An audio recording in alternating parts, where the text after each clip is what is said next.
Educational creativity চ্যানেলে সকলকে স্বাগত। আপনারা দেখেছেন আজ কলকাতা হাইকোর্টে কোর্ট নাম্বার 18-তে জাস্টিস অমৃতা সিনহার বেঞ্চে এসএসসির একটি মামলা ছিল। সেই মামলাটি আনটেইন্টেড ভার্সেস আনটেইন্টেড মামলা। তো প্রথমে আমরা দেখেছেন যে সিনিয়র অ্যাডভোকেট কল্যাণ বন্দ্যোপাধ্যায় এবং এছাড়াও সুপ্রিম কোর্ট থেকে মেনকা গোস্বামী ম্যাম ছিলেন, এছাড়াও পিটিশনারদের পক্ষে ছিলেন আশিস স্যার ছিলেন। আপনারা সবটাই দেখেছেন। তো প্রথমেই কি কি হলো শুনানিতে বিস্তারিত এই ভিডিওতে আপনাদেরকে আমি বলবো। খুব শর্ট টাইম আজকে শুনানি হয়েছিল, কিন্তু শুনানিতে কিছু গুরুত্বপূর্ণ তথ্য উঠে এলো, সেগুলো আপনাদেরকে বলবো। তখন প্রথমেই পিটিশনার পক্ষে অ্যাডভোকেট বলেন 25 জন এখানে আমার পিটিশনার রয়েছে, সেহেতু আমি কোর্ট ফিট দিলাম, এফিডেভিট এই দিলাম। তো এখানে 4-5টা কানেক্টেড অ্যাপ্লিকেশন রয়েছে, ক্যান রয়েছে, সেইগুলো কারা কারা পার্টি রয়েছে এরকম একটি বিষয়, ক্যান অ্যাকসেপ্টেন্সের বিষয়টি চলে আসে। তো এরপরে জজ বলেন common matter connected day after tomorrow. তো আজকে জাস্ট ব্যাপারটি বুঝিয়ে বলুন যে বিষয়টি আজ কি রয়েছে। আশিস বাবু যিনি ছিলেন রিভিউ পিটিশনের বিষয়গুলো বুঝিয়ে বলেন, এছাড়াও মেইন মামলায় কিভাবে চাকরি চলে গেছে না চলে গেছে, কিভাবে গেছে সেটাই বুঝিয়ে বলেন। এবং জজ বলেন হ্যাঁ আমি এইগুলো জানি, আমি সবই বুঝতে পেরেছি গত দিনের শুনানিগুলোতে। কিন্তু যে রিভিউ পিটিশনে যে 5/8/2025 সুপ্রিম কোর্ট থেকে রিভিউ পিটিশন হয়েছিল, সেই রিভিউ পিটিশনে যে হাইয়েস্ট বেনিফিট দেওয়ার কথা, যে একটা বিষয় রয়েছে যে ক্যান্ডিডেট হাইয়েস্ট বেনিফিট দেওয়া যাক, হাইয়েস্ট প্যারামাউন্ট দেওয়া যাক, এই যে অর্ডারটি, কিন্তু ওখানে কিন্তু ওই বিষয় অ্যাকচুয়ালি লেখা ছিল না। সেই বিষয়টি লেখা ছিল যে এই রিক্রুটমেন্টটা যে করে হোক হাইয়েস্ট বেনিফিট বা দিয়ে বা কোনো একটা প্যারামাউন্ট বিচার করে রিক্রুটমেন্টটা করতে হবে স্বচ্ছতার সহিত। তো এই বিষয়টি বলা ছিল। এখানে ক্যান্ডিডেটদের যারা আনটেন্টেড টিচার চাকরি বাতিল হয়ে গেছে তাদের হাইয়েস্ট বেনিফিট দেওয়া এমন কিছু ছিল না। সেই জন্য জজ বললেন যে এমন কিছু তো এখানে লেখা নেই, কারণ বেনিফিট এরকম কোনো ক্লারিফিকেশন নেই। জাস্ট আবার একটি বলেন যে 3 এপ্রিল 2025 49 নম্বর প্যারায় তেমন কিছু নেই, তাদের হাইয়েস্ট বেনিফিট বা হাইয়েস্ট সুবিধা দেওয়া কেমন কিছু নেই। আশিসবাবু বলেন শিডিউল 2-তে, এবার শিডিউল 2-তে কি রয়েছে আপনারা সকলেই জানেন। শিডিউল 2-তে তিনটে জিনিস রয়েছে, রিটেন এক্সামিনেশন শর্ট মার্কস এবং একাডেমিক।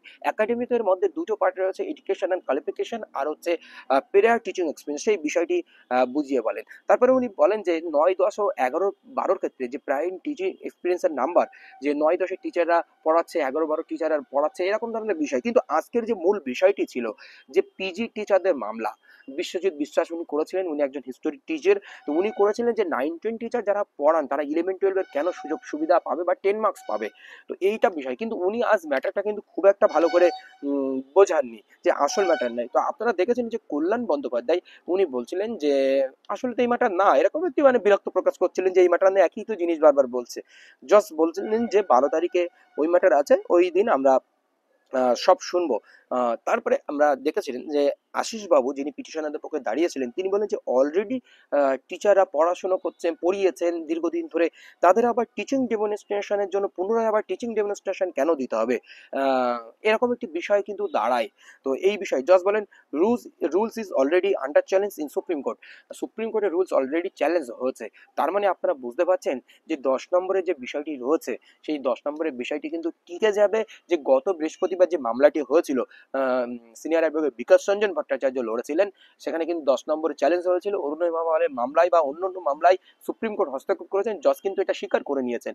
10 নম্বর কাদের দেওয়া হবে না দেওয়া হবে সেটা নিয়ে সমস্যা নেই, কিন্তু আগে পরের বিষয়টা নিয়ে যে মামলাটা রয়েছে, সেই মামলাটা নিয়ে একটা বিষয় রয়েছে। কারণ ওই মামলার শেষ প্যারায় যে অর্ডারটি ছিল যে এই মামলার উপরে পরবর্তী রেজাল্ট ডিপেন্ড করছে, এটা কিন্তু হচ্ছে। তো এরপরে অর্ডার করেন, তিনি অর্ডার লেখেন যে আনটাইন্টেড টিচাররা ক্লেম করেন সিমিলার ম্যাটার রয়েছে, 12 তারিখে এই ম্যাটারগুলো থাকবেন। কিন্তু রেসপন্ডেন্টের পক্ষ থেকে একটা দাবি তোলেন, মানে রেসপন্ডেন্ট বলতে এখানে কমিশনার ডব্লিউবিএসএসসি, ওনারা দাবি তুলেছেন যে মেনটেন লেভেলের গ্রাউন্ড, কারণ এই রিটটা কোনো মেনটেন লেভেল গ্রাউন্ড নেই। মেনটেন গ্রাউন্ড মানে কি, তারা রিট ডেকে পরীক্ষা দিয়েছে, পরীক্ষা হয়ে গেছে, দীর্ঘদিন হয়ে গেছে, তারপরে তারা কেন আবার কোর্টে দ্বারস্থ হচ্ছে, তারা ওটা দেখে তো পরীক্ষা দিয়েছে। তো এই বিষয়টি আরো মূলত উঠে আসে। আর যে বিষয়টি তুলে ধরেন যে ওয়াল পার্টিস সবাইকে নোটিশ দিতে হবে, যারা ক্যান ফাইল আছে সবাইকে হাজির থাকতে হবে 12 তারিখ। কিন্তু এই এসএসসির এই মামলাটা একাধিক 10 নম্বরের মামলা নিয়ে কিন্তু ওই 18 নম্বর কোর্টে জনজোয়ার বইবে বা অ্যাডভোকেটরা থাকবেন, কারণ একাধিক মামলা ওই দিন রেখেছেন। আজকের যে ম্যাটার ছিল WPA 25015 বিশ্বজিৎ বিশ্বাস versus the state of West Bengal, এই মামলাটি কিন্তু আজ ছিল। এইবার যে দেখুন 12 তারিখের যে ম্যাটারটি রয়েছে, 10 নম্বর আগে না পরে, এই মামলাটা সবচেয়ে ভাইটাল মামলা। তো এই মামলাটা কিন্তু আবারও একবার বলি, এই মামলাটা যদি সুপ্রিম কোর্টে যায় তাহলে কিন্তু টিচারদের পক্ষে আসবে, আগে না পরের বিষয়। না হলে ম্যাক্সিমাম যারা আনটেন্টেড যোগ্য টিচার 2016 সালের, তারা কিন্তু ম্যাক্সিমাম টিচার কিন্তু জবলেস হবে বা চাকরি পাবে না। প্রায় 70% টিচার বা 60% টিচার কিন্তু ডাক পাবে না, সেখানে ফ্রেশাররা ম্যাক্সিমাম ডাক পাবে। আর যারা আনটেন্টেড টিচাররা রয়েছে তাদেরকে অবশ্যই ফিরে আসার অবশ্যই প্রয়োজন রয়েছে, কারণ আনটেন্টেড যারা যোগ্য টিচার অবশ্যই তাদের ফিরে আসার প্রয়োজন রয়েছে। আজকে এই শর্ট শুনানি হয় আর আজকে ছোট আপডেট আপনাদের জন্য দিলাম। ধন্যবাদ, সঙ্গে থাকবেন।